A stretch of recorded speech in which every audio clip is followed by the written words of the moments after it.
오늘 본문 마가복음 2장 14절에서는 이제 예수님께서 그 12명의 제자 중에서 알페오의 아들 레위를 제자로 부르시는 그런 내용을 담고 있는데요. 자, 본문 마가복음 2장 14절입니다. 또 지나가시다가 알페오의 아들 레위가 세관에 앉아 있는 것을 보시고 그에게 이르시되 나를 따르라 하시니 일어나 따르니라. 여기 나오는 알페오의 아들 레위는 우리가 잘 아는 마태복음을 기록한 마태입니다. 그러니까 이 마태의 원래 이름이 레위였다는 것을 알 수가 있는데요. 그렇게 예수님께서 이제 마태를 12제자 중에 한 사람으로 부르시는데 이게 왜 문제가 되는가 하면은 그는 세리예요, 세리.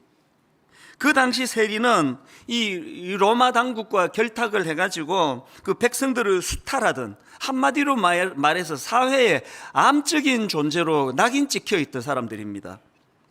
그 당시 세리가 그 사회에서 어떤 대접을 받았는가는요, 자료 몇 군데만 찾아보면 금방 알 수가 있습니다. 예를 들면은 제가 본 책 중에 이런 내용이 있습니다. 그 당시 세리는요, 이 법정에서 증언을 쓸 자격이 없다는 겁니다. 저 존재 자체가 악인데 저런 놈이 증언하는 거 어떻게 믿겠냐고. 증언을 법정에 증인으로 쓸 수도 없는 그런 존재가 세리였고요. 또 그런가 하면은 세리는 구호품을 못 주는 겁니다. 어느 단체에서 뭐 불이웃을 돕시다 그럴 때 이제 우리가 이렇게 헌금도 하고 구호품을 내는데 세리는 세리가 주는 구호품을 받을 수 없다는 겁니다. 저들이 갖고 있는 그 모든 물질이 전부 저 존재가 저게 허가받은 강도인데 저런 악하게 번 돈을 우리는 받으면 안 된다. 이런 대접을 받던 사람들이 세리였고요. 심지어는 사람들이 그 세리에게 거짓말 하는 거는 처벌받지 않는다는 규정이 있을 정도예요. 뭐 어떤 존재인지 아시겠죠? 저희들 어릴 때는 그 유행어 중에 얘는 관로 받기다. 그러니까 이제 좀 문제가 있고 그래서 얘는 늘 따돌려야 된다 이럴 때 얘는 관로 받기다. 이 관로 아니어야 되는데 얘는 관로 받기다 이러면 완전히 내놓은 걸 이제 그렇게 이제 좀 재밌게 표현한 게 그런데 이 당시 세리들이 그 존재가 관로받기 인생입니다. 이런 악한 자를 예수님이 제자로 부르시니까 그 파장이 얼마나 컸겠습니까? 게다가 15절에 보니까 그의 집에 앉아 잡수실 때에 많은 세리와 죄인들이 예수와 그의 제자들과 함께 앉았으니 예수님이 자꾸 이런 파격적인 행동을 하시니까 그 당시 종교 지도자였던 바리새인 출신의 그 서기관은 율법학자거든요. 그들이 바로 이제 문제 제기를 하는 거 아닙니까? 16절 바리새인의 서기관들이 예수께서 죄인 및 세리들과 함께 잡수시는 것을 보고 그의 제자들에게 이르되 어찌하여 세리 및 죄인들과 함께 먹는가? 이게 지금 어떤 상황인지 아시겠죠? 이제 막 엄청난 이제 파장이 일어나고 있는 그 시점이거든요. 이런 상황에서 예수님이 내가 왜 이런 행동을 했는지 아느냐 하시면서 선언하신 게 오늘 본문 17절 말씀입니다. 마가복음 2장 17절.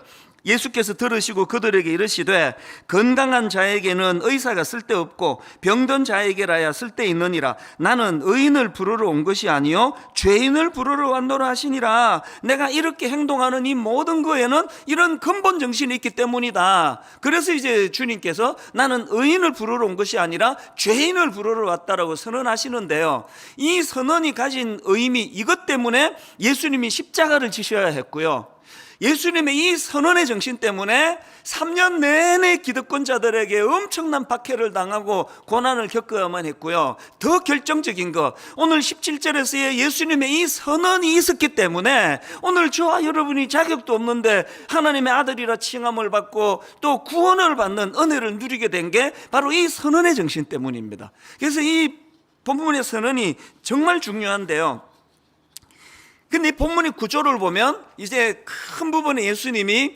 나는 의인이 아니라 죄인을 부르러 왔노라는 선언이 있고 그 선언에 대하여 긍정적으로 받는 사람과 부정적으로 받는 사람들로 구분되는 구조가 오늘 본문입니다. 그래서 제가 오늘 그 설교 제목을 잡으면서 놀랍고 당황스러운 선언 이렇게 정했는데요, 사실은 원래대로 정하자면 제목이 좀 길게 저는 잡았거든요.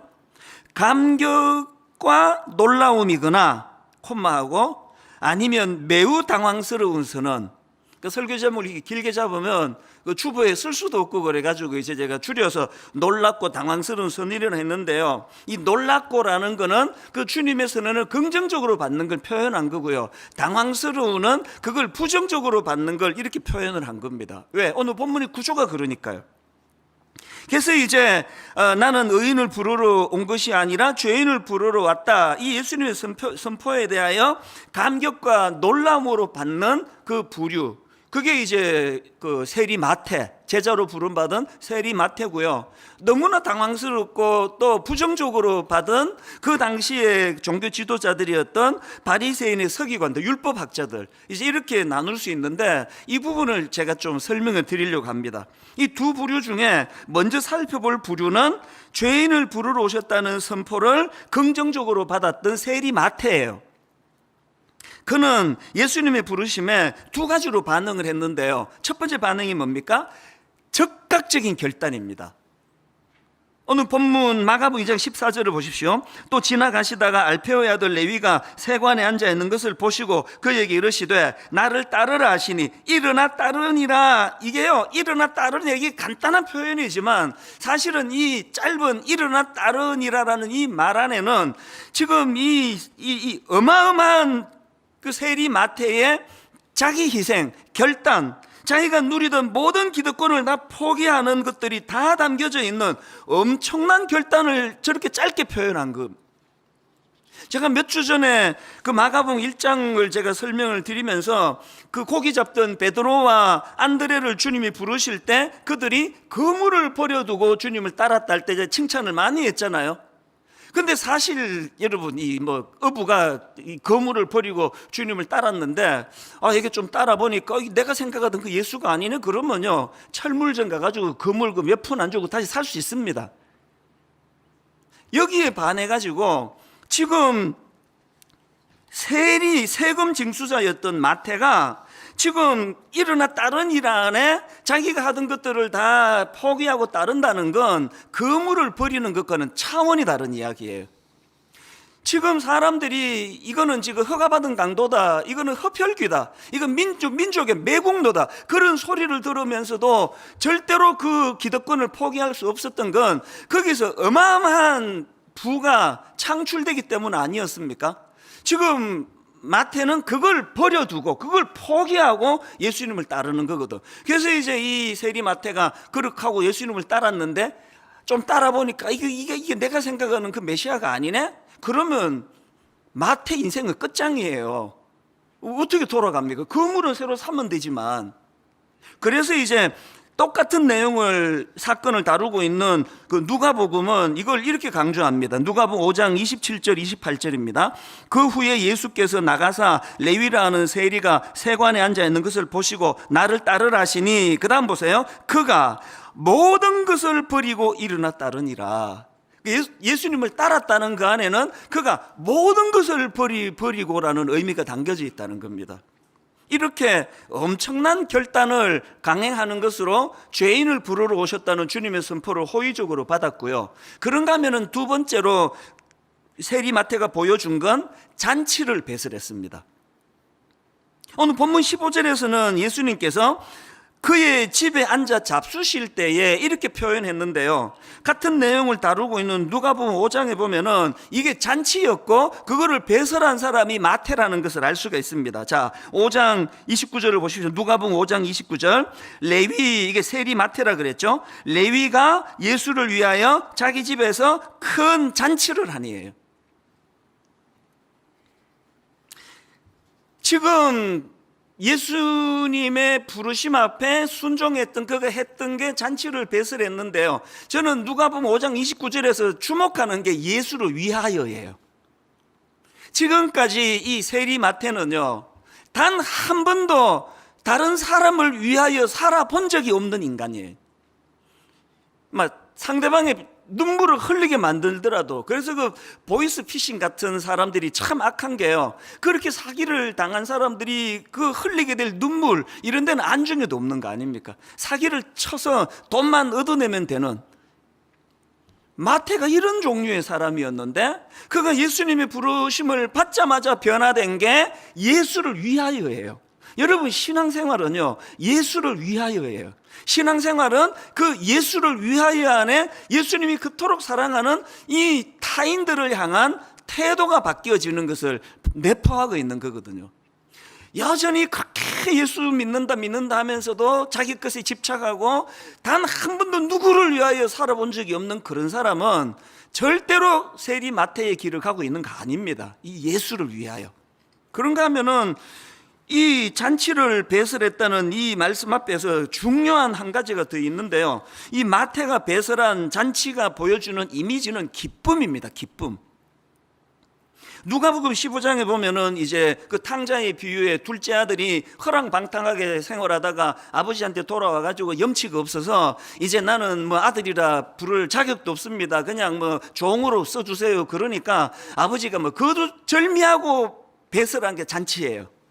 손에 가락지를 끼워주고. 그런데 누가복음 15장에 보면은 그 의미를 이렇게 부여합니다. 15장 23절에 보니까 아버지가 이렇게 말씀하십니다. 살찐 송아지를 끌어다가 잡으라, 우리가 먹고 즐기자. 그러면서 그 잔치의 의미를 24절에서 이렇게 부여합니다.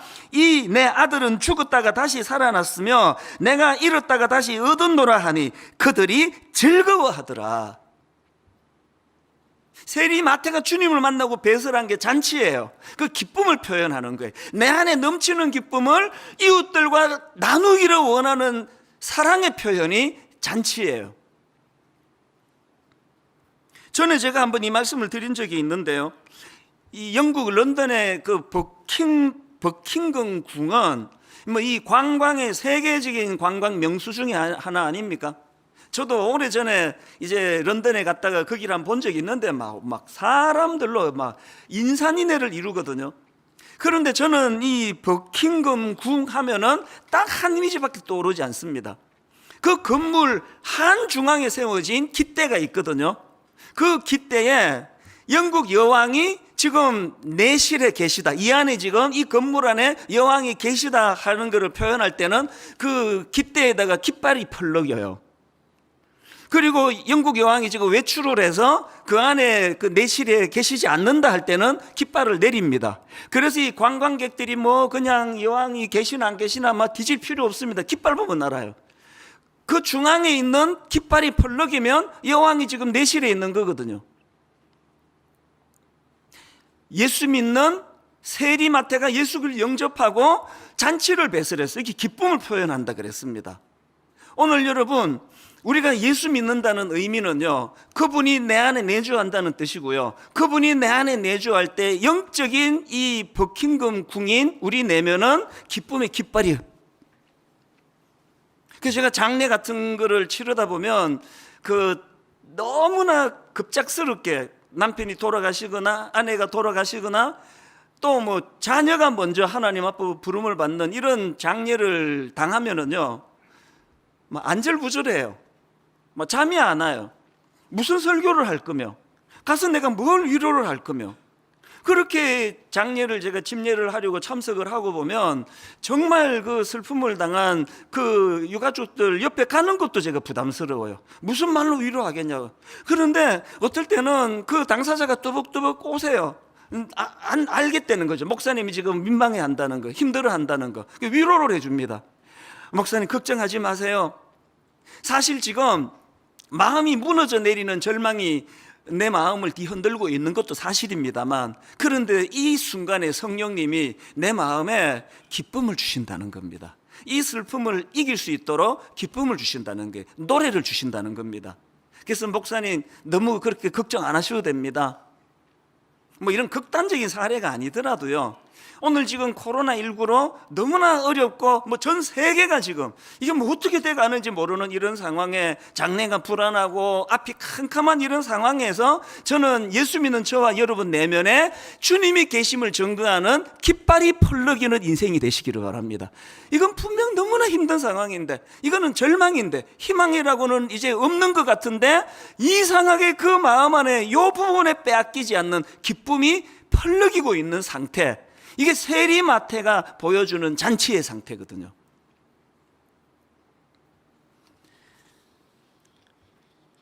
이렇게 부르심에 순종했던 세리 마태가 이런 두 가지 모습을 보여줬는데요. 이게 이제 긍정적인, 나는 의인을 부르러 온 게 아니라 죄인을 부르러 오셨다는 주님의 그 근본적인 선언 앞에 참 기쁨으로 반응하고 잔치를 배설하는 이것이 이제 그 세리 마태의 모습이라면, 이제 이걸 부정적으로 받는 사람들이 나오는데 그게 바리새인의 서기관들, 그러니까 바리새파 출신의 율법 학자들입니다. 그들의 반응이 16절 아닙니까? 바리새인의 서기관들이 예수께서 죄인 및 세리들과 함께 잡수시는 것을 보고 그의 제자들에게 이르되 어찌하여 세리 및 죄인들과 함께 먹는가? 저는요, 이렇게 지금 예수님께 항변하는 그 바리새파 율법 학자들을 보면서 딱 떠오르는 이미지가 뭡니까? 지금 그 쓰레기 취급을 받던 인생의 존재가 부정을 당하던 한 인생이 주님으로부터 구원을 받고 너무너무 기뻐서 잔치를 배설하는 기쁨은 하나도 와닿지 않는, 이 감정이입이 안 되는 그것을 가지고 여기서 조금 지나면은요, 3장으로 들어가면은 예수님이 그 손마른 장애인이 나오거든요. 그 손마른 장애인을 고쳐주는 그 장면이 나오는데 이게 막 얼마나 그 장애인이 기쁜, 이 뭐 그냥 가슴이 터질 것 같은 기쁨을 누리고 있는 그 현장에서 바리새인들은 요거를 빌미로 어떻게 예수를 죽일고 의논하는 이런 냉혈 인간의 모습을 보이거든요. 이거는 점점 갈수록 심해지는 걸 볼 수 있습니다. 여러분, 저와 여러분이 진실로 바리새인 같은 신앙인이 되지 않기를 바랍니다. 상대방의 기쁨을 공감할 수 없는 신앙은 신앙이 아니에요. 어떻게 그 장애인이 고침을 받는 그 기쁜 현장에서 그 일을 행하신, 어떻게 하면 저 예수를 죽일고 이렇게 생각할 수가 있느냐고요.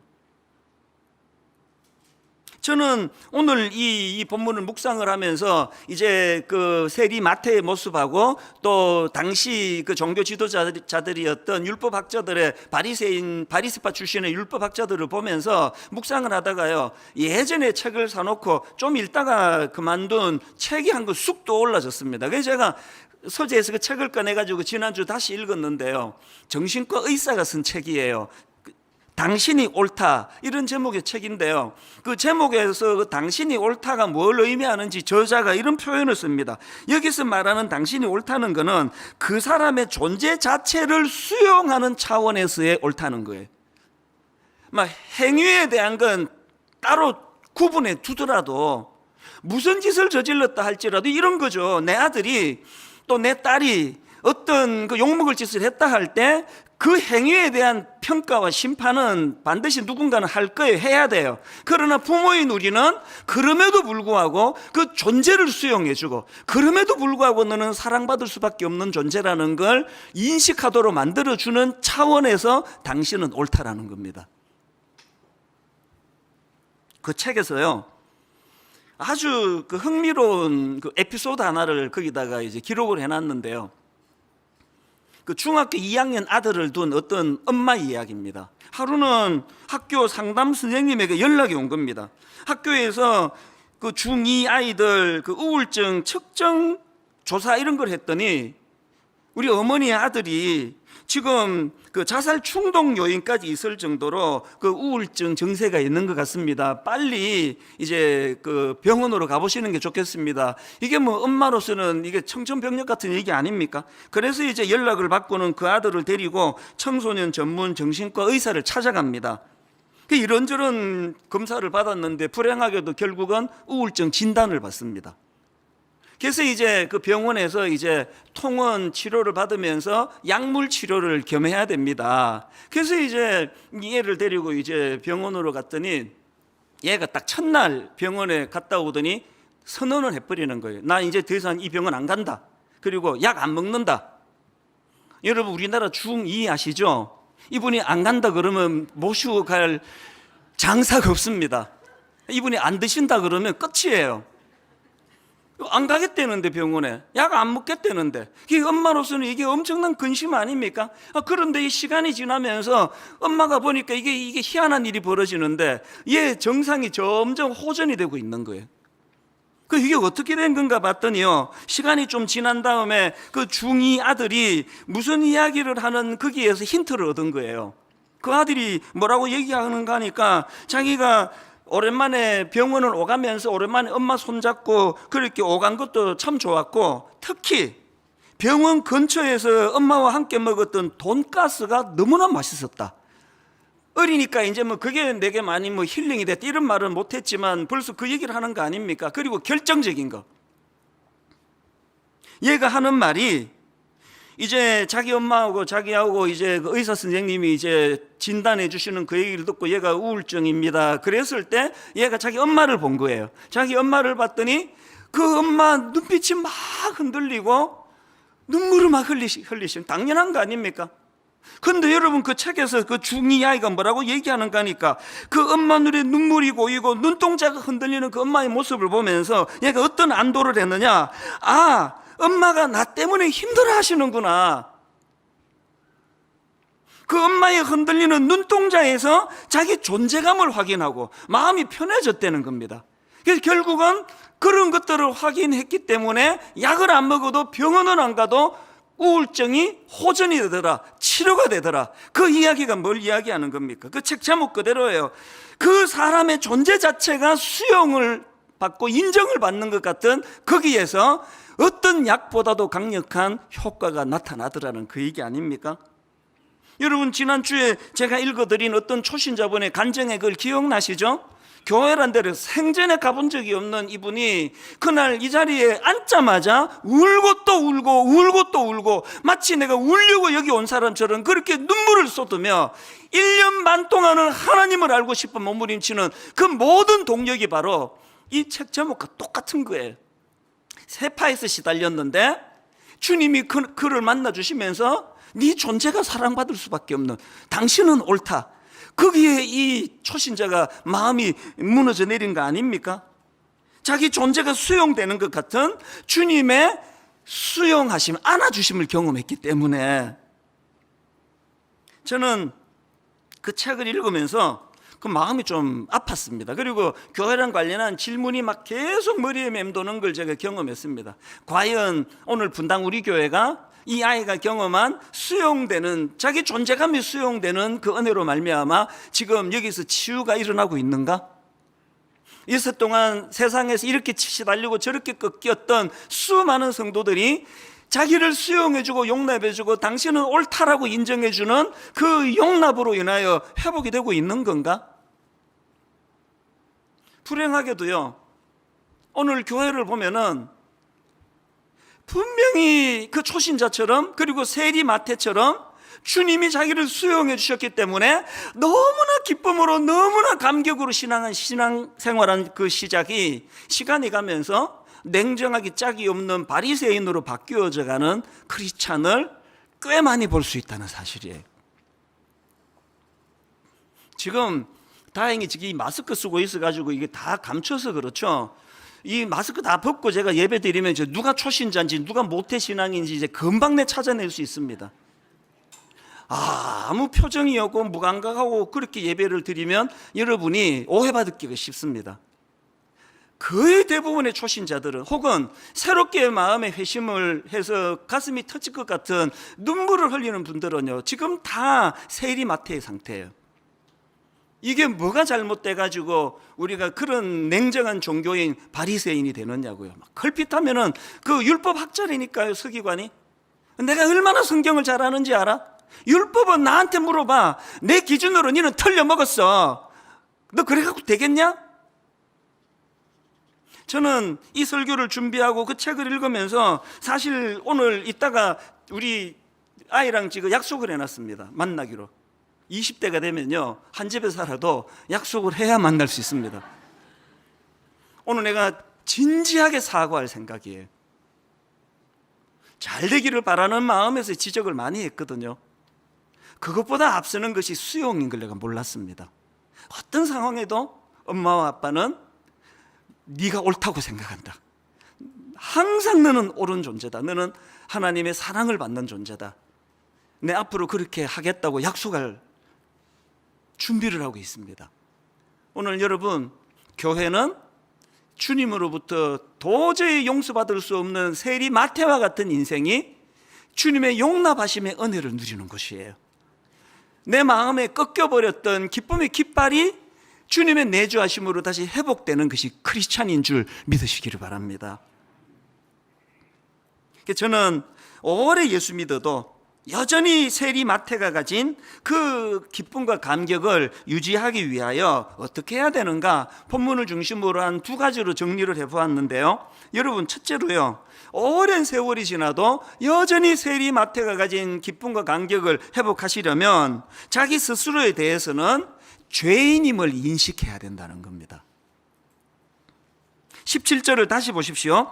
예수께서 들으시고 그들에게 이르시되 건강한 자에게는 의사가 쓸데없고 병든 자에게라야 쓸데있느니라. 그 다음에 이 중요한 포인트를 보십시오. 나는 의인을 부르러 온 것이 아니요 죄인을 부르러 왔노라 하시니라. 제가 이 구절을 묵상하다가 진짜 제가 창의적인 하나를 개발을 했습니다.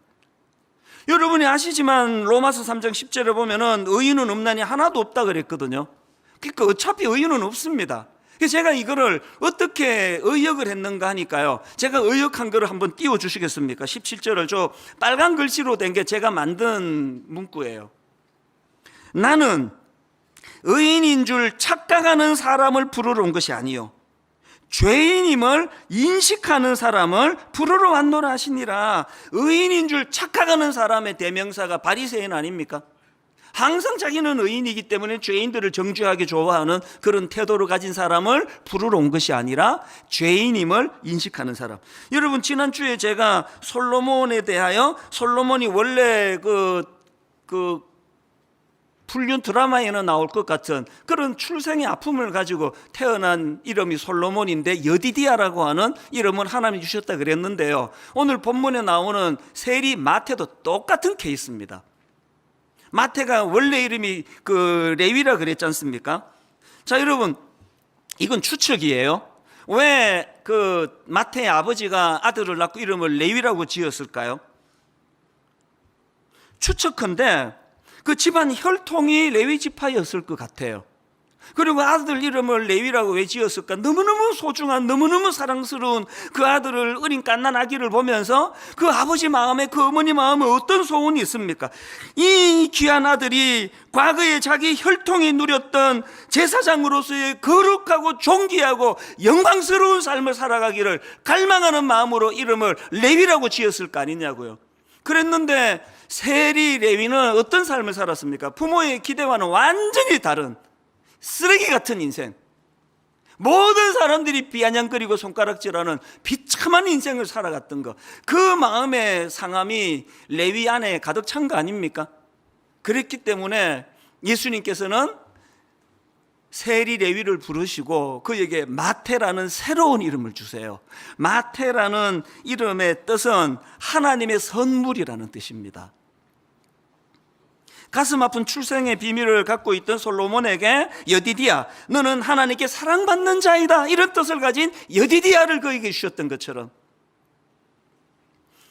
이 이름과 관련해서 참 흥미로운 게 하나 있는데요, 이 사복음서 중에서 마태복음은 이제 오늘 본문의 주인공인 마태가 기록을 했고 나머지는 이제 다른 저자들이 있었는데요, 참 재밌는 게 뭐냐, 나머지 사람들은 이 마태를 부를 때 옛날 이름을 사용합니다. 자, 보십시오. 누가복음 5장 27절입니다. 그 후에 예수께서 나가사 레위라 하는 세리가 세관에 앉아 있는 거 보시고, 레위라고 지금 부르고 있죠. 또 그 다음에 마가복음 2장 14절, 오늘 본문도 마찬가지입니다. 또 지나가시다가 알페오의 아들 레위가 세관에 앉아 있는 것을 보시고, 여기도 이제 옛날 이름 레위를 쓰고 있는데요, 당사자, 마태복음을 기록한 당사자는 자기를 어떻게 부르느냐. 자, 마태복음 9장 9절입니다. 예수께서 그곳을 떠나 지나가시다가 마태라 하는 사람이 세관에 앉아 있는 것을 보시고, 자기는 지금 원래 이름을 쓰지 않고 새로운 주님을 만난 이후에 부여받은 새로운 이름을 쓰고 있고요, 더 놀라운 게 뭔지 아십니까? 마태복음 10장 2절 3절을 보십시오. 자기를 어떻게 부르는지 보세요. 12사도의 이름은 이러하니 베드로라는 시몬을 비롯하여 그의 형제 안드레와 세베대의 아들 야고보와 그의 형제 요한, 빌립과 바돌로메, 도마와 세리 마태. 과거에 그렇게 쓰레기 같은 존재였던 자기를 이렇게 까발릴 필요가 없지 않습니까? 가려도 되는 거 아닙니까? 다 그냥 이름을 다 불렀는데 왜 자기의 부끄러운 과거 세리마태라고 기록을 했을까요? 전 이 마음을 너무 잘 알아요. 왠지 아세요? 사람들이 저보고 이찬수 목사 설교를 들어보면은 저 사람은 굉장히 솔직한 사람이야, 그런 얘기를 가끔씩 해요. 천만의 말씀이에요. 제가 솔직한 사람이라고요? 절대 아닙니다. 제가 자기 오픈을 잘한다고요? 맞습니다. 잘해요. 근데 오픈할 만한 것만 오픈하는 거예요. 다 오픈 안 합니다. 안 한 거 많습니다. 제가 저를 오픈한다는 건 그게 해결이 됐다는 뜻이에요. 제가 나 미국에서 대학까지 나왔는데 영어 진짜 못합니다. 그건요, 영어 못하는 내 열등감이 해결이 됐다는 뜻이에요. 안 그러면 절대 안 드러냅니다. 영어로 된 거 절대 읽지도 않을 거예요. 외모 가지고 제가 막 그렇게 좀 비하를 할 때가 가끔씩 우리 형제들은 막 안타까워 죽을라 그래요. 네가 그 정도는 아닌데. 제가 어릴 때 외모에 열등감이 좀 있었거든요. 절대로 안 드러냈습니다. 막 공개적으로 영어 못한다, 외모가 이렇다, 내가 뭐 이런 약점 저런 약점 있다는 건요, 제가 오픈하는 그 모든 건 다 주 안에서 다 해결이 됐다는 뜻이에요. 마태가요, 안 드러내도 되는 인간 쓰레기 같았던 주님 만나기 이전에 자기를 드러냅니다. 세리 마태라고요. 오늘 여러분, 저와 여러분에게 절대로 감격의 마태로 시작해서 남을 비난하고 정죄하는 냉혈 동물 같은 바리새인으로 전락하지 않기 위해서는 이 감격을 잊으시면 안 됩니다. 자격 없는 나, 죄인 되었던 나, 내버려뒀으면 인간 쓰레기처럼, 뭐 도덕적으로 여러분 뭐 그런 사람이 얼마나 되겠습니까만, 영적으로 나는 주님과 원수되었던 자인데 나를 품어주셨던. 그래서 저는 로마서 5장 20절, 율법이 들어온 것은 범죄를 더하게 함이라, 그러나 죄가 더한 곳에 은혜가 더욱 넘쳤나니. 아버지, 나는 죄인입니다. 이런 죄가 더한 곳에 은혜가 넘쳐 날 구원해 주신 그 하나님 은혜에 눈물로 저는 감격하며 살아가기 원합니다. 이런 사람들에게 절대로 변질이란 없다는 거예요. 그런가 하면은 두 번째로요, 여러분이 세리 마태의 감격을 계속 유지하시려면은요, 상대방에 대해서는 예수님의 기준으로 대하라는 겁니다. 예수님의 기준이 뭔데요?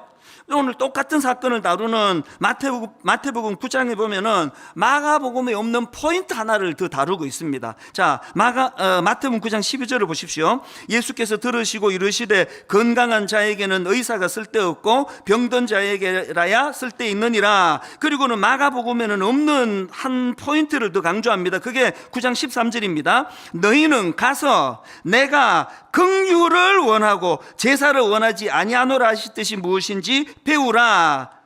내가 긍휼을 원하고 제사를 원하지 아니하노라 하신 뜻이 무엇인지 배우라. 나는 의인을 부르러 온 것이 아니요 죄인을 부르러 왔노라 하시니라. 마태복음에는 마가복음에 없는 한 개념을 더 이야기하는데, 우리가 상대방에 대해서는 예수님의 기준을 가지고 상대방을 대하라 한다면은 그 예수님의 기준은 긍휼이에요. 긍휼, 불쌍히 여기는 마음.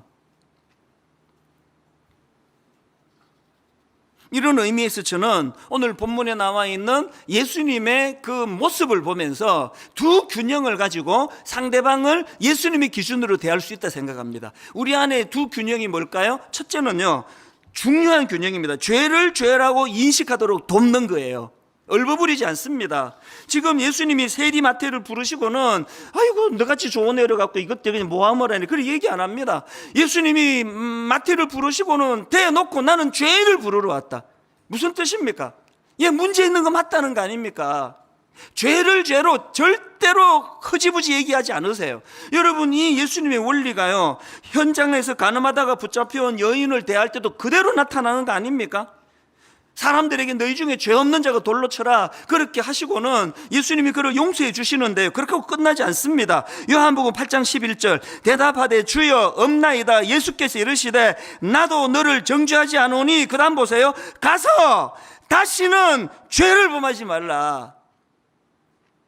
교회는 사랑이 많은 곳이라 그래서 뭐 진리도 없고 뭐 그냥 허지부지하고 막 그런 거 아닙니다. 선명하게 성경이 말하는 죄의 기준.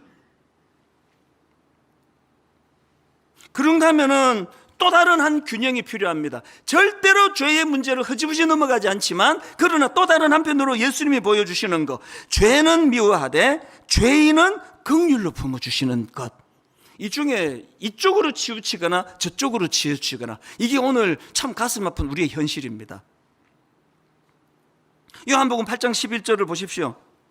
대답하되 주여 없나이다. 예수께서 이르시되 나도 너를 정죄하지 아니하노니. 무슨 뜻입니까? 정죄받을 게 있는 인생이에요.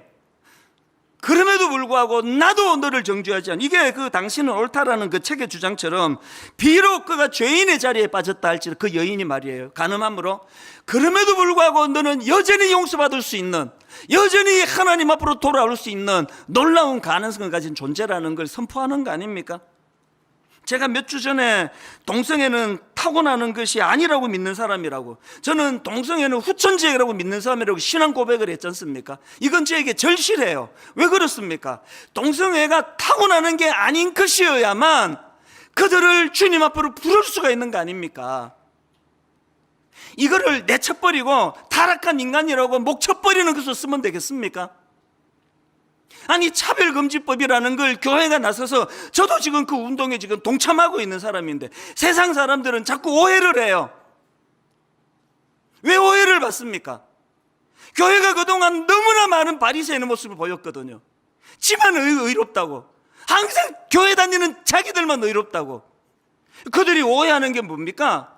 보수적인 교회들은 피도 눈물도 없이 동성애자들을 사랑하지 않고 내쳐버리고 정죄하고, 이 오해를 풀지 않고는 교회가 아닙니다. 다시 말씀드려요.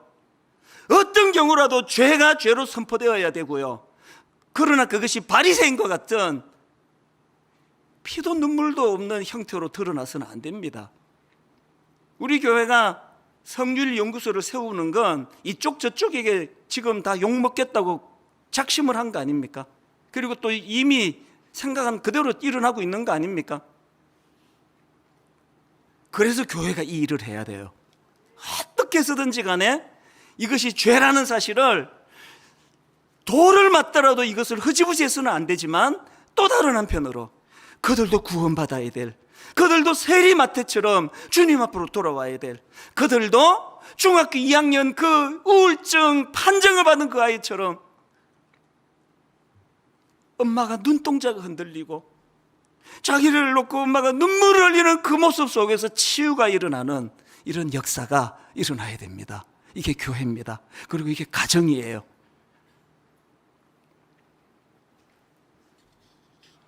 똑같은 원리를 신천지에도 적용하셔야 돼요. 어떻게 하실 겁니까? 그 수많은 아름다운 젊은이들을 어떻게 되돌리실 겁니까? 이렇게 바리새인들이 덕실거리는 교회에서 가기만 가면은 정죄를 하는, 결론을 저는 이렇게 맺기를 원합니다. 스스로에 대해서는 죄인임을 인식하는 거예요.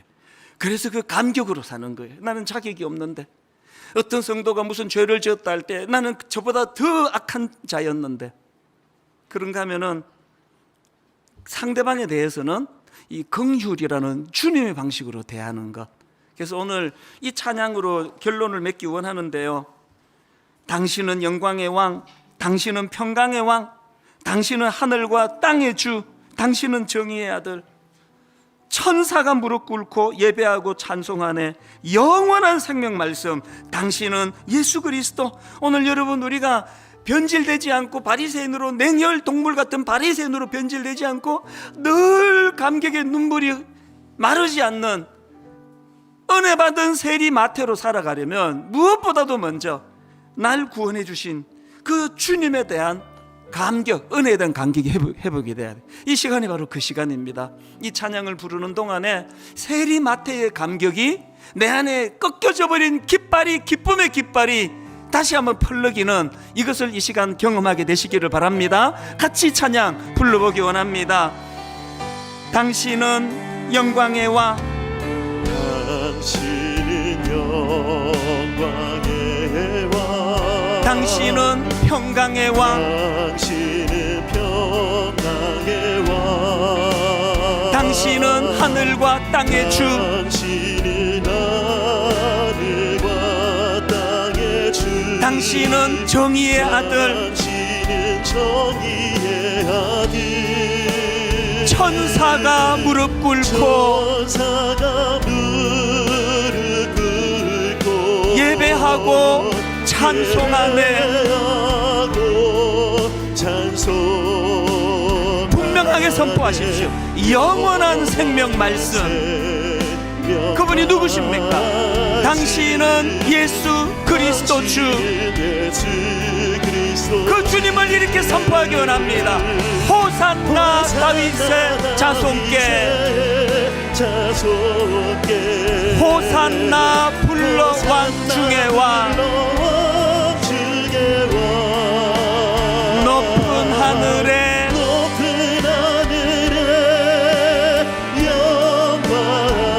예수 주 메시아네. 주님은 영광의 왕, 주님은 영광의 왕, 주님은 평강의 왕, 주님은 하늘과 땅의 주,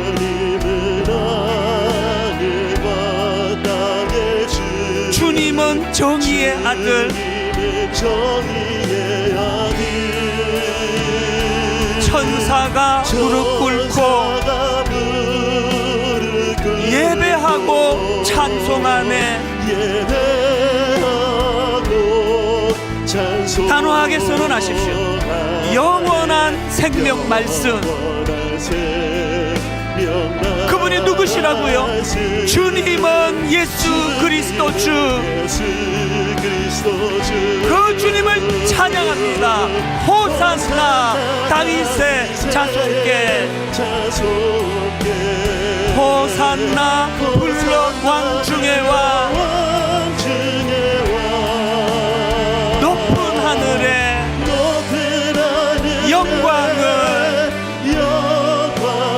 예수 주 메시아네. 우리 주님은 한 번 더 이 찬양을 부를 텐데요, 두 갈래로 마음으로 치유가 필요합니다. 여러분 주변에 너무 많은 바리새인에 의하여 정죄당하고 쓰레기 같은 인간이라고 비난당하고 아픔을 겪으면서 오신 분들이 이 자리에 꽤 되실 거예요.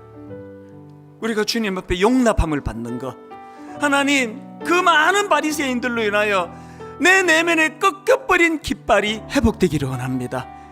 내주하시는 주님으로 말미암아 펄럭이는 깃발 같은 인생이 되기를 원합니다.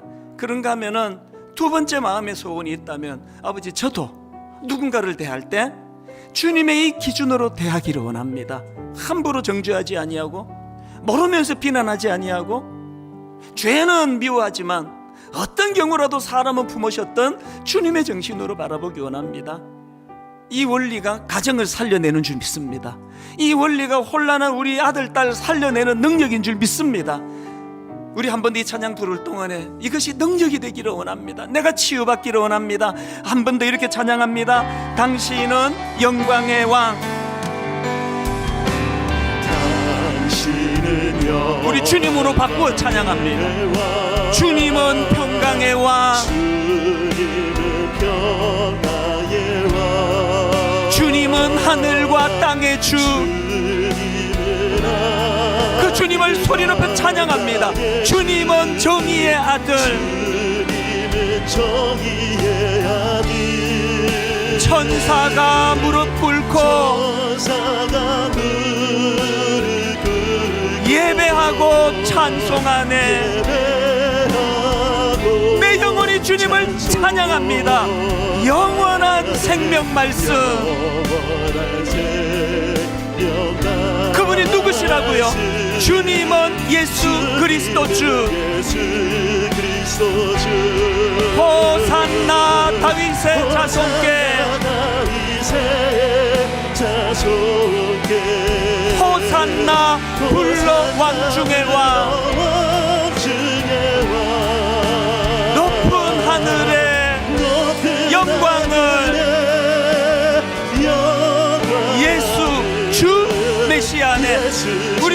일어나 자리에서 일어나셔서 그 주님을 선포합니다.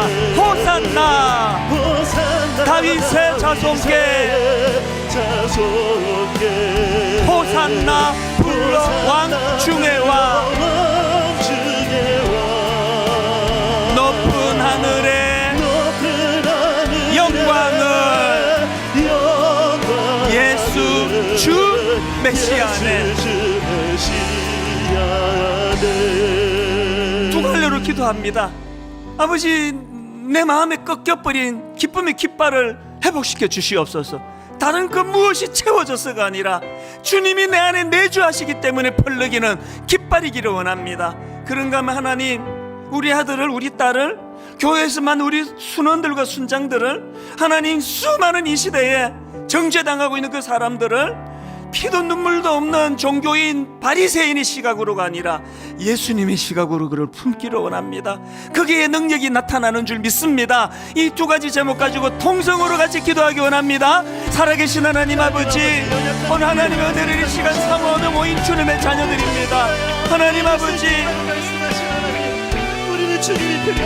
인간 쓰레기 같은 대접을 받던 세리마태가 나는 의인을 부르러 온 것이 아니라 죄인을 부르러 왔노라고 말씀하시는 그 주님의 은총의 혜택을 받아 그가 감히 12 제자 안에 들어가는 감격을 그가 누렸다면, 하나님, 그가 잔치를 매설하고 예수를 위하여 아버지 평생 남을 위하여 살아본 적이 없는 그가 예수님 만나 변화된 것이 있다면 예수를 위하여, 하나님 아버지, 잔치를 매설하는 세리마태의 기쁨이 우리의 기쁨이 되기를 원합니다. 주님이 내 안에 찾아오시기 때문에, 주님이 내주하시기 때문에 내 안에 아버지 기쁨의 깃발이 펄럭이는 인생이 되었음을 인식하기 원합니다. 하나님,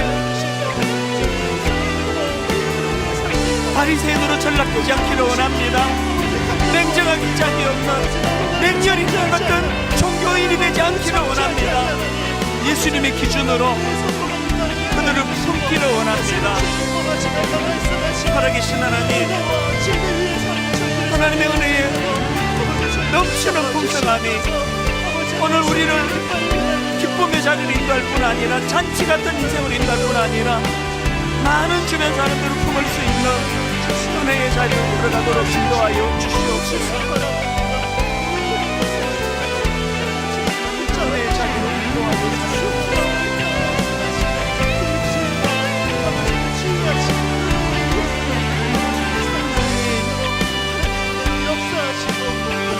하나님,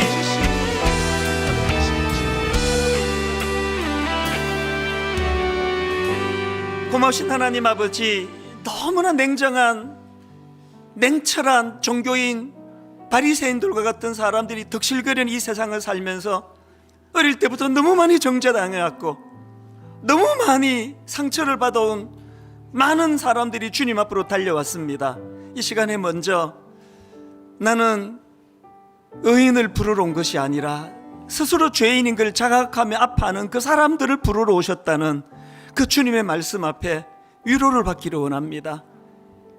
우리가 행하는 어떤 모습을 보고 우리를 택하지 아니하시고 주님의 긍휼하심의 기준으로 우리를 택하셨기 때문에